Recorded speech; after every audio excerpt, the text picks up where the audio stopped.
forget to subscribe.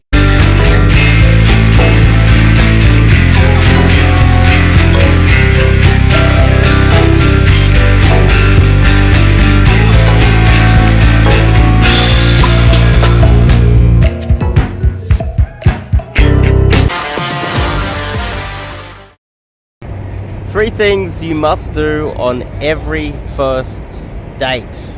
So I'm here in Sydney CBD. As you can see, there's the beautiful harbour, Sydney Harbour Bridge, the Opera House in Circular Quay. Beautiful sunny day. I think my camera picks up how blue the sky is. There you go. But anyway, before we kick it off, I'm Dave, and this channel is dedicated to giving you no BS, novel dating advice for the modern man. Top link in the description, check out my website, and sign up to do some coaching with myself. So these are three basic things. I know it's basic advice, but these are three things that you really should be doing on every first date. It's really important.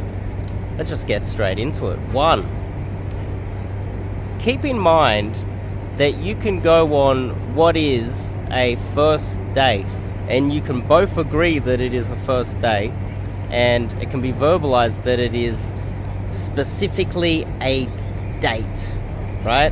She could know it's a date, you obviously know it's a date, and then somehow during that date you can become friend zoned.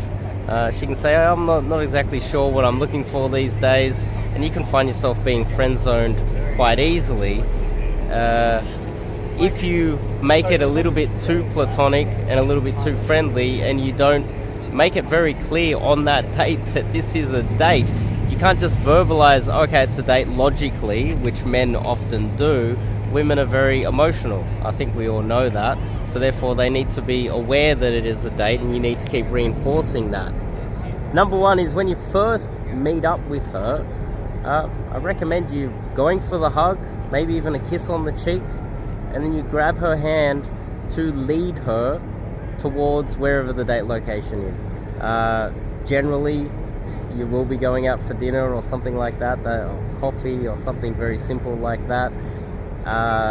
Going in for the hug, holding the hand while walking towards there, what you do is you're gauging immediately where her mind is at. And if she's like okay with the hug, which I think most people will be, but she won't hold your hand or let you give her even a peck on the cheek, then you're aware that she's uncomfortable getting physical with you, and there's going to be a lot of trouble later on if you were to try to take her home.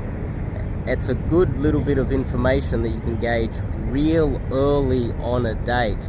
And myself, after dating, I don't know, countless women, there has been times where I have gone in for the hug and tried to hold her hand, and the girl has rejected the hand, rejected the hug. There's no physicality at all. If I try to touch her lower back, just guiding her, walking towards the date location, she's even palmed me off for doing that as well. And I've actually left before the date has started at that moment. If she's palmed me off and doesn't even want to hold my hand or won't let me hug her, and it's like, there's something, it's not always you. You can't always, a lot of men, they think, okay, well, I need to use this method or strategy to fix this, escalate, and then I'm going to fix it. No, well, if she's not going to do even the most basic of things with you, how many dates until she warms up to you? I don't know. It could be a million dates. I don't know. And it could be just a waste of your time to even getting involved with her. Maybe she's got some sort of a neuroticism, or maybe she's got some childhood trauma, or maybe there's some sort of baggage from another relationship. And if you're like, she won't even let you hold her hand, and she doesn't justify it. She just doesn't say, oh, look, it's too early, and, you know, a bit later on. And she doesn't verbalize and have the communication skills to explain why. Often I would actually just leave before the date's even begun. Keep in mind, I don't have the obligation to pay for her date and look after her if she's not even interested in me. Have some boundaries and get that information early on. That's one.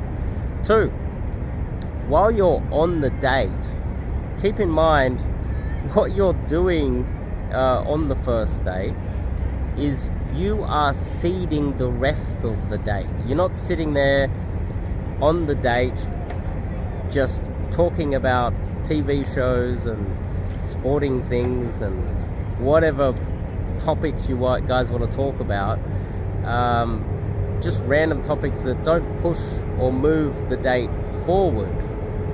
So keep in mind that you should always be seeding what is going to come later on. And what's going to come later on, hopefully for you on the first date, is that you either go back to her place or she comes back to your place. Now, if you are on the date and you are not bringing that up in any way, shape or form, you're not even bringing up information like, are you working tomorrow morning? Are you working tomorrow? Do you need to go home tonight? Do you live with your parents or do you have roommates? Do you share a room? Do you have your own apartment? Trying to figure out whether she lives alone. And all of that information is very, very valuable because, you know, if she's working first thing in the morning and she lives with her parents and she needs to get home at 10 p.m., nothing's going to happen that night, and then you can change your strategy later on. This information is very important, and during the date I also recommend basic stuff. Hygiene. If you're eating, close your mouth. Make sure you brush your teeth. Make sure you don't have bright yellow teeth turning up to the date. Have a haircut. Have a shave. Hygiene and just basic civility on the date. Don't be rude to the staff in front of her. Don't be rude to people in front of her. Just basic things that will give off red flags to her. You don't want to be doing. That's 2. 3, you need to start, if she passes 1 and 2, you need to start seeding something that you can do back at your place or her place tonight. The classic one is we'll go back to my place for a drink, watch a movie. These are the classic ones. I'll leave it up to you guys to innovate and speculate in the comments what those things could be. But there's a whole range of things that you could be doing at your place or her place tonight after the date. And you should start talking about those things. What type of drinks do you like? Oh, you like red or white wine? Oh, I've got a bottle of red wine at home. What type of movies do you like? Oh, funnily enough, I've got that movie at home, my place. We'll watch that after dinner. Basic stuff like this. If you are not getting the information to see if you can even take her home after the date, and you are not even bringing up that in conversation towards the end of the date, when you're like, okay, let's go back to my place, she's like, what? I'm working tomorrow. Or what? We didn't even talk about that. And then it becomes a shock. It's something that you guys haven't really talked about. It's not even really it's not that smooth at that point. Doesn't mean that it won't work. Let's just say you avoid step 1 and step 2, and then and step 3, and then right at the very end you're like, okay, let's go back to my place. There still will be a little bit more friction there that there needs to be. So that's 1, 2, 3. And final thoughts. Now, you're looking at this thinking, okay, so the first date you're going to try and pull. Yes. Every full first date you should try to pull. I think it's important to understand that even if she can't come back to your place on the first date, you've at least made it clear that this is a proper date that could end up at your place at any moment. And she's not going to hold any sort of animosity towards you for that. If you try to force her and pull her back aggressively, then she's going to have animosity towards you, obviously.